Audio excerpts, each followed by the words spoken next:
Saudara-saudari yang dikasihi Tuhan, salam jumpa lagi dalam Inspirasi Rohani edisi hari ini, Rabu 23 Maret 2022, pekan ketiga Prapaskah.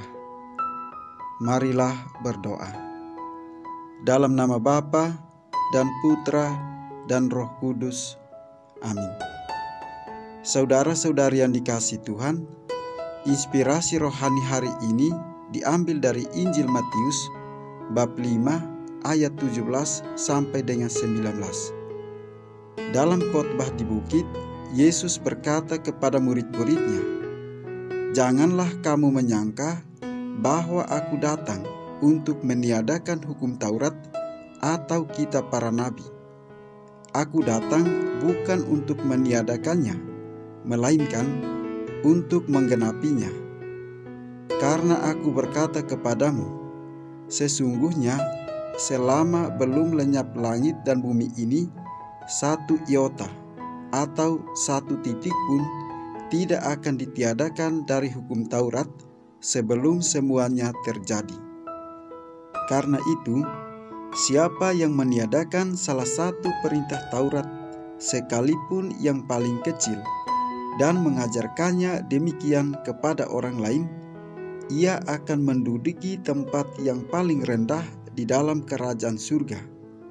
Tetapi siapa yang melakukan dan mengajarkan segala perintah Taurat, ia akan menduduki tempat yang tinggi di dalam kerajaan surga." Demikianlah sabda Tuhan. Saudara-saudari yang dikasihi Tuhan, hukum tercipta agar manusia saling memanusiakan antara yang satu dengan yang lain. Setiap manusia memiliki kebebasan sebebas-bebasnya untuk mengekspresikan dirinya.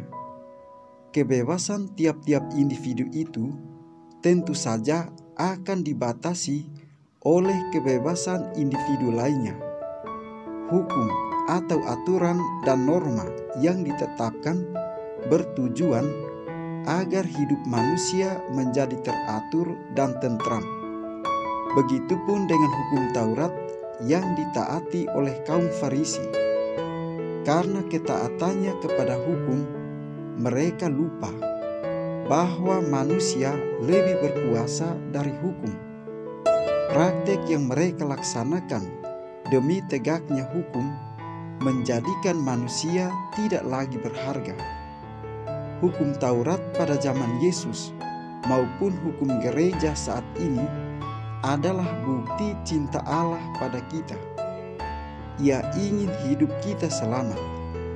Yesus datang untuk menggenapi hukum tersebut dengan menyerahkan dirinya supaya manusia memperoleh keselamatan. Saudara-saudari yang dikasihi Tuhan, Yesus tidak meniadakan hukum, aturan, dan kebiasaan baik yang sudah ada, tetapi melengkapinya.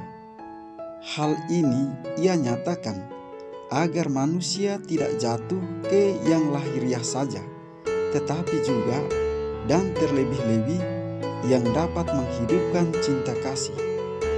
Hukum Taurat tidak akan berarti apa-apa jika hanya dipandang sebagai peraturan keagamaan semata. Yesus menekankan bukan soal menjaga kemurnian Taurat, tetapi bagaimana Taurat ini dijalani dan dihayati dalam kehidupan sehari-hari. Taurat menjadi inspirasi manusia untuk menuntunnya pada sikap moral dalam bertindak. Saudara-saudari yang dikasihi Tuhan, sebagai orang Kristen yang baik, bacaan-bacaan hari ini hendak mempertegaskan kembali tugas mulia kita, yakni mewartakan sabda Tuhan dan memeliharanya dalam hati kita. Bacaan-bacaan hari ini hendak menunjukkan bahwa ketekunan untuk mendengarkan dan melaksanakan ketetapan perintah dari Tuhan merupakan hal yang paling penting. Mengapa? Karena justru bangsa yang besar dan umat yang bijaksana itu terletak pada kemampuannya untuk memelihara sabda Tuhan. Dan setiap orang mempunyai tugas untuk mewariskan apa yang telah diterimanya kepada generasi selanjutnya.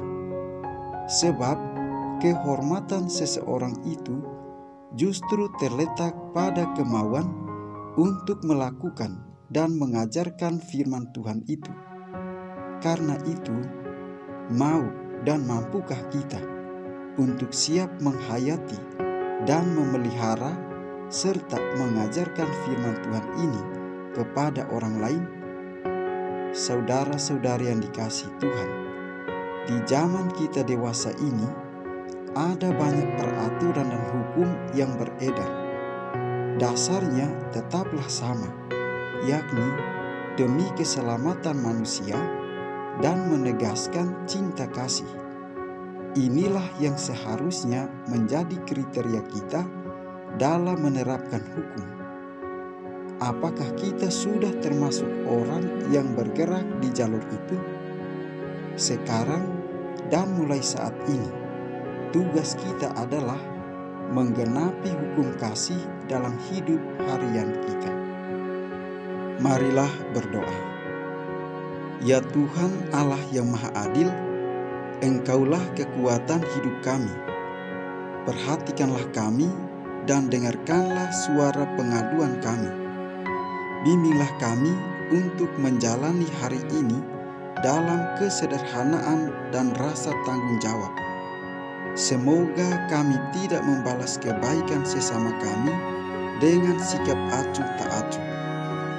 Demi Yesus Kristus Putramu, Tuhan dan pengantara kami, yang hidup dan berkuasa bersama dengan Dikau dalam persatuan dengan Roh Kudus, Allah sepanjang segala masa.